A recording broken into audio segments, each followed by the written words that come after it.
Hello friends, চলে এসেছি ছাদ বাগানের ছোট্ট একটা ভিডিও নিয়ে। দুপুরে খাওয়া দাওয়া সেরে 1-1.5 ঘন্টা রেস্ট নিয়ে তারপরে দুজনেই চলে আসি ছাদে।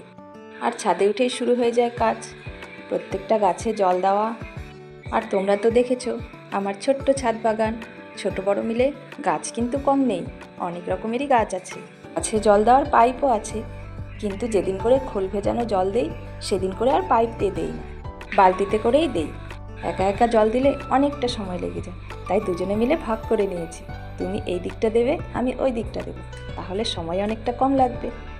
জল দিতে দিতে দেখলাম ছাদটা একটু পাতা পড়ে নোংরা হয়েছে, তাই কর্তামশাইকে বললাম তুমি একটু জল ছিটিয়ে দাও, আমি একদিকটা একটু ঝাড় দিয়ে দিই, পরিষ্কার থাকলে দেখতে ভালো লাগবে।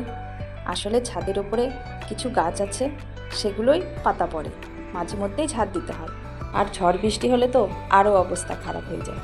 নিচ থেকে কিছু আম গাছ আছে, সেগুলোর ডালগুলো ছাদের উপরে হেলে আছে, সেগুলোর পাতা মুকুল পড়ে ছাদ পুরো নোংরা হয়ে যায়। যাই হোক, গাছে জল দেওয়া প্রায় শেষ।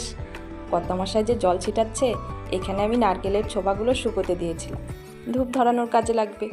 তো সেগুলো দেখছি জলের ছিটা একদম ভিজে যাচ্ছে, সেগুলো আগে সরিয়ে দিলাম, তারপরে হাতে ঝাঁটা তুলে নিলাম। এবারে এক কোণ থেকে শুরু করে দিয়েছি ঝাঁট দিতে।